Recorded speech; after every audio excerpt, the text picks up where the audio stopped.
Bab 4. Tarik Tasyri pada periode Tabi'in.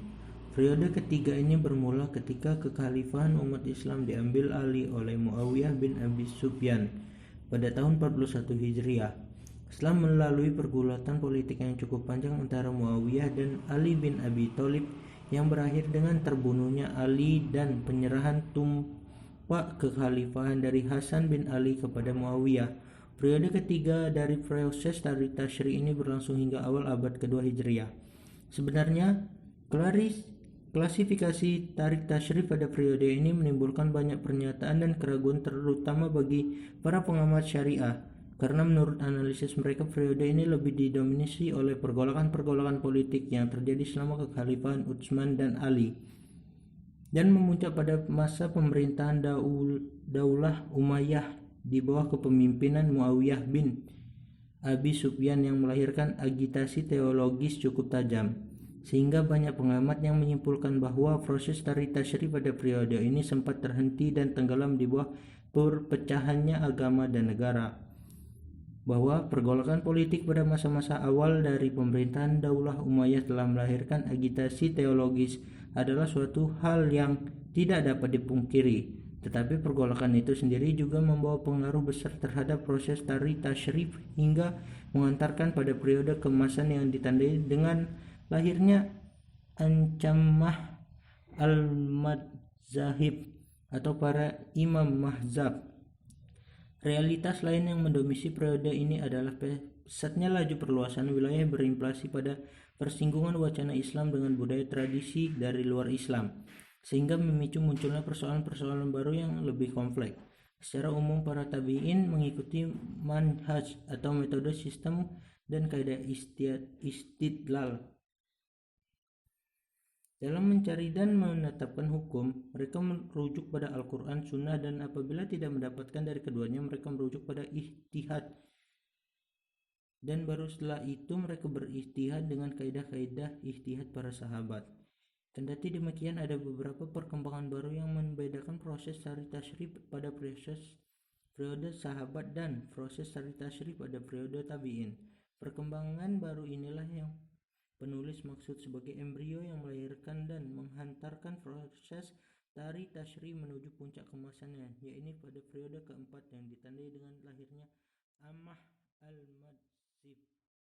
Faktor-faktor mendorong perkembangan proses Tasri pada prodi tabi'i. Pada fase ini, perkembangan proses Tasri ditandai dengan munculnya aliran-aliran politik secara implisit, mendorong terbentuknya aliran hukum. Di antaranya faktor-faktor yang mendorong adalah sebagai berikut. 1. Perluasan wilayah. Sebagaimana diketahui dalam sejarah, ekspansi dunia Islam dilakukan sejak zaman Daulah Umayyah.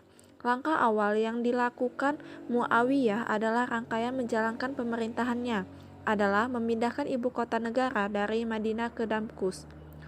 Muawiyah kemudian melakukan ekspansi ke barat sehingga dapat menguasai Tunisia, Aljazair, dan Makro sampai ke pantai Samudra Atlantik. Penaklukan ke Spanyol dilakukan pada zaman pemerintahan Walid ibn Abd al-Malik 705 sampai 715 Masehi. Di sebelah utara, umat Islam bertempur berkali-kali melawan Bizantium Bani Umayyah, kadang-kadang masuk ke Asia Kecil, bahkan mengepung Konstantinopel di sebelah timur.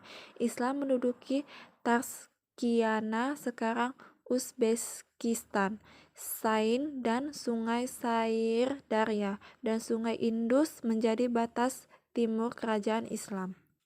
Pada zaman Abu Bakar dan Umar dicegah keluar dari Madinah agar tidak menyebarkan hadis secara sembarangan dan bermusyawarah bersama-sama dalam menghadapi persoalan-persoalan hukum yang penting. Pada zaman Utsman, sahabat diperbolehkan keluar dari Madinah. Kamil Musa 1989 112.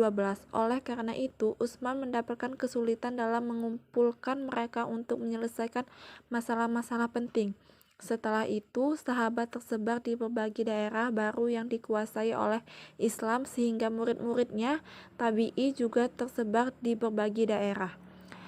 Banyaknya daerah yang dikuasai berarti banyak pula persoalan yang dihadapi oleh umat Islam. Persoalan tersebut perlu diselesaikan berdasarkan Islam karena agama Hanif ini merupakan petunjuk bagi manusia. Dengan demikian, perluasan wilayah dapat mendorong perkembangan syariah, karena semakin luas wilayah yang dikuasai berarti semakin banyak penduduk, semakin banyak pula persoalan hukum yang harus diselesaikan. 2. Perbedaan penggunaan rayu.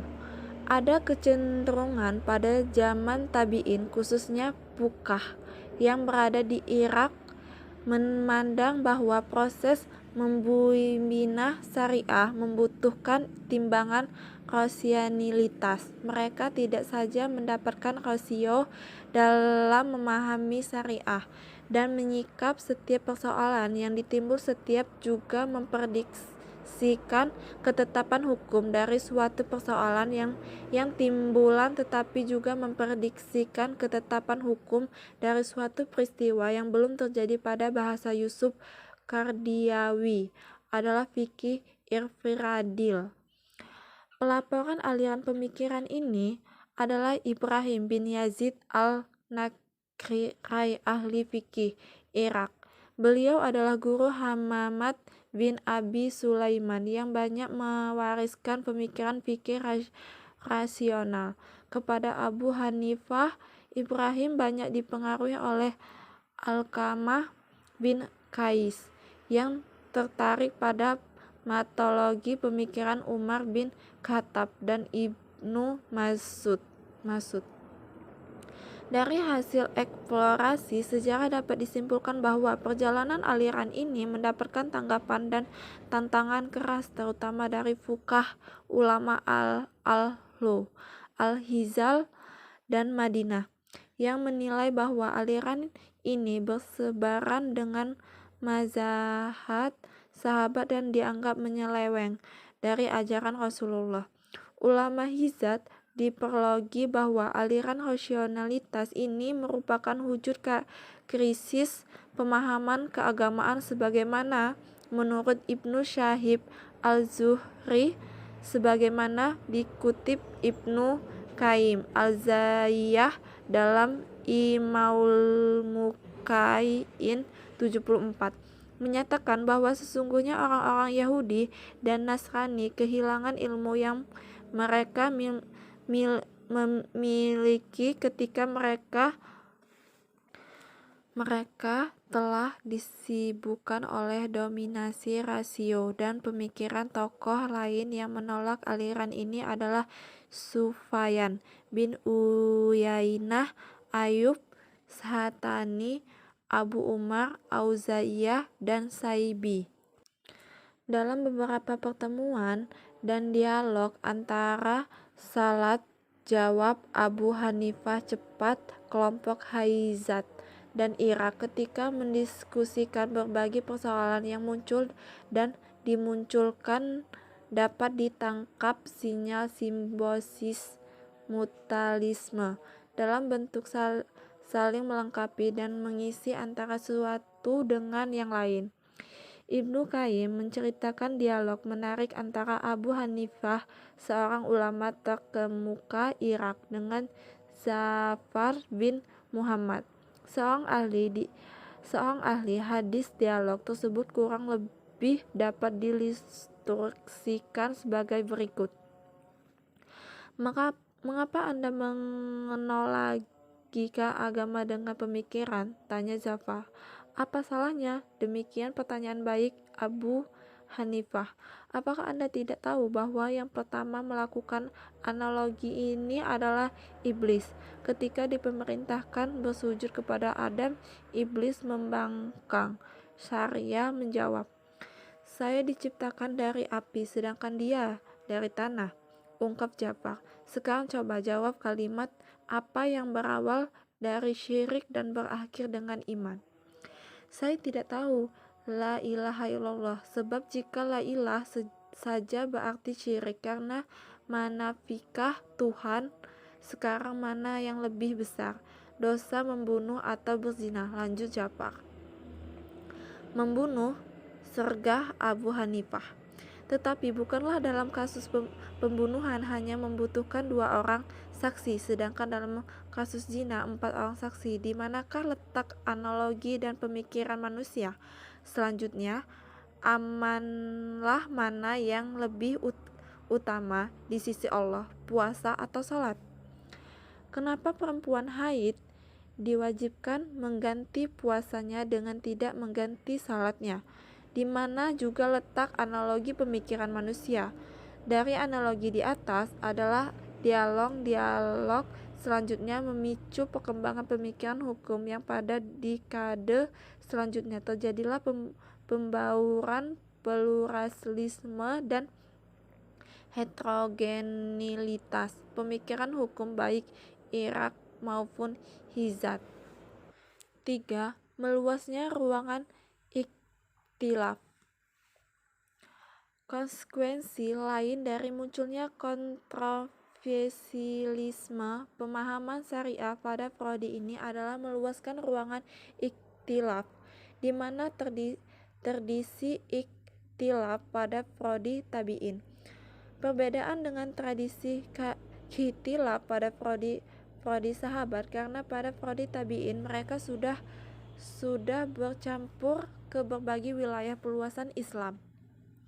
Memunculnya pepecahan kesatuan agama negara akibat pengolahan politik selama pemerintahan Bani Umayyah. Dalam Abul Ikhtilaf karya Tahala Zabir 1981-21 dijelaskan bahwa sebenarnya Bani Benih meluaskan ikhtilaf telah tumbuhnya pada masa kekhalifahan Utsman bin Affan. Utsmanlah khalifah pertama yang mengizinkan para sahabat meninggalkan Madinah dan menyebar ke berbagai daerah. Minimal adalah 300 sahabat pergi ke Basrah, Kuwafah, Mesir, dan Syam. Kepergian sahabat inilah yang menjadi salah satu faktor meluasnya ruangan ikhtilaf pada prodi tabi'in. Hal ini dapat dipahami mengingat perbedaan situasi, kondisi, kebiasaan, dan kebudayaan masing-masing daerah di samping perbedaan kapasitas kemampuan fuqaha dalam mengatas berbagai persoalan yang baru yang muncul. Ibnu Qayyim menganalisis bahwa minimal ada 4 sahabat yang sangat berpengaruh dalam kelanjutan proses tasri pada prodi ini. Mereka adalah Ibnu Mas'ud, Zaid bin Thabit, dan Abdullah bin Umar, dan Abdullah bin Abbas. Sedangkan dari kalangan tabi'in adalah Atta bin Rubah, Amr bin Dinar, Ubaidah bin Umair, Ikrimah, Ammar bin Salmah, Hasan Basri, Sakayani, Abdullah bin Auf, Alqamah bin Kaisan, An-Nakain, Sauraihi bin Haris, Ubaidah bin Salmani, Yazid bin Abi Habib, Bakri bin Abdullah, Hisyam bin Yusuf. Sumber-sumber tasyrik periode tabi'in. Secara umum, tabi'in mengikuti langkah-langkah penerapan hukum yang telah dilakukan sahabat dalam proses istinbat al-ahkam. Langkah-langkah yang mereka lakukan adalah sebagai berikut. 1. Mencari ketentuan dalam Al-Quran. 2. Apabila ketentuan itu tidak didapatkan dalam Al-Quran, mereka mencarinya dalam sunnah. 3. Apabila tidak didapatkan dalam Al-Quran dan sunnah, mereka kembali kepada pendapat sahabat. 4. Apabila pendapat sahabat tidak diperoleh, mereka berijtihad baik dalam bentuk ijtima' jam'i maupun ijtima' fardi, baik dalam bentuk qiyas maupun istislah. Dengan demikian, sumber-sumber atau dasar syariah pada periode ini adalah Al-Quran, Sunnah, Ijma', dan pendapat sahabat dan ijtihad. Pengaruh ahli hadis dan ahli ra'yu terhadap prosesi tasyri' pada periode tabi'in. Madrasah Madinah adalah ulama yang banyak berpegang teguh pada sunnah dan kaya dalam pemeliharaan sunnah. Oleh karena itu, salah seorang imam, yaitu Imam Malik, berpendapat bahwa ijma' penduduk Madinah adalah hujjah yang wajib diikuti. Ulama yang termasuk aliran Madinah atau aliran hadis tidak diketahui jumlahnya secara pasti. Yang paling terkenal di antara mereka adalah al-fuqaha al-sab'ah, yakni Sa'id bin al-Musayyab, Urwah bin al-Zubair, Abu Bakar bin Abdurrahman bin al-Haris bin Hisham al-Makhzumi, Kharij bin Zaid bin Sabit, Al-Qasim bin Muhammad bin Abu Bakar, dan Sulaiman bin Yasar. Mereka adalah tabaqoh pertama di Madrasah Madinah. Adapun keduanya adalah Abdullah bin Abdullah bin Umar, Salim bin Abdullah bin Umar, Aban bin Utsman bin Affan, Abu Salamah bin Abdurrahman bin Auf, Ali bin Al-Husain bin Ali bin Thalib, dan Nafi Maulah bin Umar.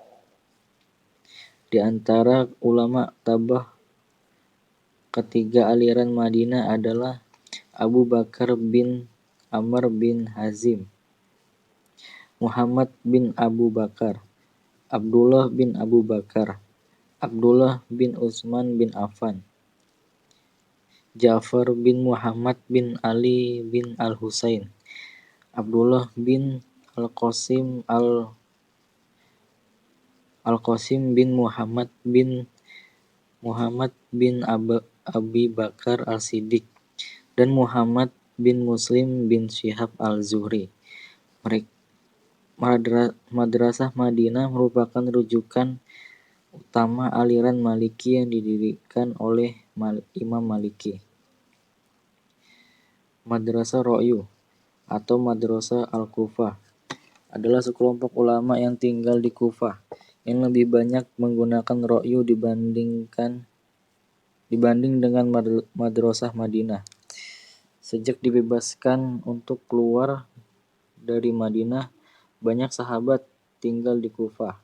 Di antara mereka adalah Ibnu Mas'ud, Abu Musa al-Asy'ari, Sa'ad bin Abi Waqqas, Ammar bin Yasir, Hudzaifah bin al-Yaman, dan Anas bin Malik. Jumlah mereka bertambah terutama setelah terjadi pembunuhan terhadap Utsman bin Affan hingga mencapai 300 orang. Atas jasa sejumlah kerabat yang tinggal di Kufah, sebagian penduduk Kufah berhasil dibina menjadi ulama dan meneruskan gagasan aliran. Di antara mereka adalah Alqamah bin Al-Nakhl, Al-Aswad bin Zaid Al-Nakhl, Abu Maisarah, Amr bin Sarohil Al-Hamdani, Masruq bin Al-Ajda Al-Hamdani,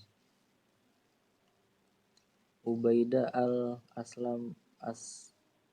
Al-Salmani, dan Syuraih bin Al-Haris Al-Kindi. Mereka adalah tabaqoh pertama Madrasah Kufah.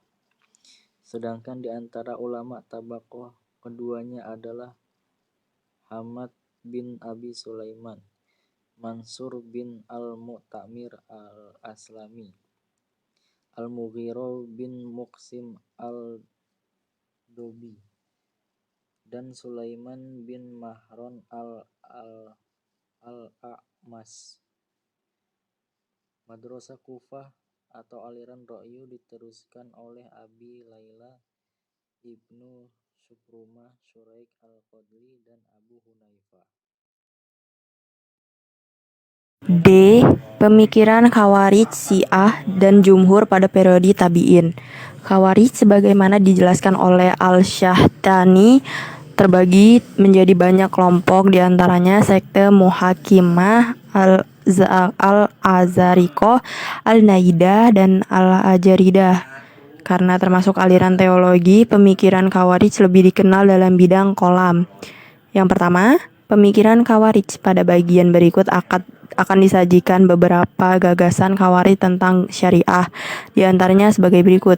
Pertama, umat Islam yang tergolong jumhur atau sunni percaya bahwa kepemimpinan mesti dipegang oleh Quraisy. Lihat Sahih Al-Bukhari dan Sahih Muslim. Sebaliknya, menurut Khawarij, pemimpin umat Islam berhak apakah ia berhasil dari kalangan budak. Karena pendapat di atas merupakan gagasan baru, terutama dari sudut waktu, Al-Syahtani menyebutkan sebagai gagasan bid'ah. Kedua, dalam Al-Quran terdapat sanksi bagi pelaku zina, yaitu dicambuk 100 kali. Di samping itu, dalam sunnah ditentukan bahwa sanksi bagi pelaku zina adalah rajam. Dalam hadis riwayat Muslim dari Yahya ibnu Yahya Al-Tamimi, Hashim Mansur Al-Hasan Han ibnu Abd Allah Al-Ruqashi dari Ubadah ibnu Al-Sahmit disebutkan bahwa Rasulullah Shallallahu Alaihi Wasallam bersabda yang artinya, Ambillah dariku,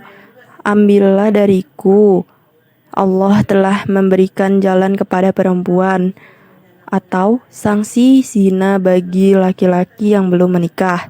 Dari perempuan yang belum menikah adalah 100 kali pukulan serta diasingkan selama 1 tahun. Sanksi zina bagi laki-laki yang sudah menikah dan sanksi bagi perempuan yang sudah menikah adalah 100 kali pukulan dan rajam. Khawarij tidak menerima dan tidak mau melaksanakan tambahan sanksi bagi pelaku zina yang terdapat dalam hadis di atas. Mereka berpendapat bahwa sanksi bagi pelaku zina adalah 100 kali pukulan, tidak ditambah dengan rajam ditetapkan dalam sunnah. Ketiga, dalam Al-Quran terdapat perempuan yang haram dinikahi. Di antara yang haram dinikahi adalah anak perempuan, banatukum. Menurut jumhur ulama, kata banat tidak terbatas pada anak tetapi mencakup pula cucu dan terus dalam garis keturunan di bawah. Dengan demikian, jumhur berpendapat bahwa menikah dengan cucu atau terus ke bawah adalah haram.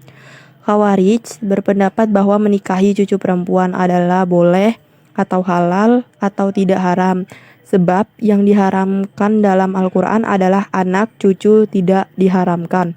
Keempat, Khawarij pada umumnya berpendapat bahwa menikah dengan perempuan yang tidak masuk sekte Ibadiyah berpendapat bahwa orang yang sekelompok dengannya meskipun melakukan sholat 5 waktu dan ibadah lainnya adalah kafir, tetapi menikah mereka diperbolehkan. Kelima, ketika terjadi perang antara kelompok Khawarij dan umat Islam yang bukan Khawarij, yang boleh dijadikan ghanimah menurut Ibadiyah hanyalah senjata dan kuda. Selain senjata dan kuda, tidak halal dijadikan harta rampasan perang. Kedua, pemikiran Syiah. Sebagaimana telah disinggung sebelumnya, Syiah menurut kelompok umat Islam yang berpihak pada ahli al-bait. Menurut keyakinan mereka, yang berhak menjadi pemimpin umat Islam setelah Nabi Muhammad wafat adalah Ali ibnu Abi Thalib. Mereka adalah anggota keluarga Nabi yang terdekat, anak paman Nabi. Dalam perjalanan sejarahnya, Syiah terpecah menjadi beberapa sekte. Secara umum, sumber hukum dalam pandangan Syiah adalah sebagai berikut. Pertama, Al-Quran dan Sunnah. Dalam pandangan mereka, Al-Quran memiliki 2 makna lahir dan makna batin. Hanya imam yang dapat mengetahui makna batin Al-Quran. Bagi Syiah, imam yang dapat mengetahui makna batin Al-Quran. Bagi Syiah, Sunnah dapat dibedakan menjadi 4. Yang A, hadis sahih atau tradisi yang otentik, yaitu hadis yang kebenarannya dapat diusut kembali dan sampai kepada imam yang diceritakan oleh seorang imam adil yang sejujurnya disepakati oleh imam-imam ahli hadis. Yang B, hadis hasan atau tradisi yang baik, yakni hadis yang kebenarannya seperti hadis sahih, yakni dapat dikembalikan kepada imam maksum, tetapi diceritakan oleh seorang imam yang terhormat dan ahli-ahli hadis tidak menyebutnya thiqah, adil, dapat dipercaya, dipuji oleh ahli hadis dengan kata-kata lain.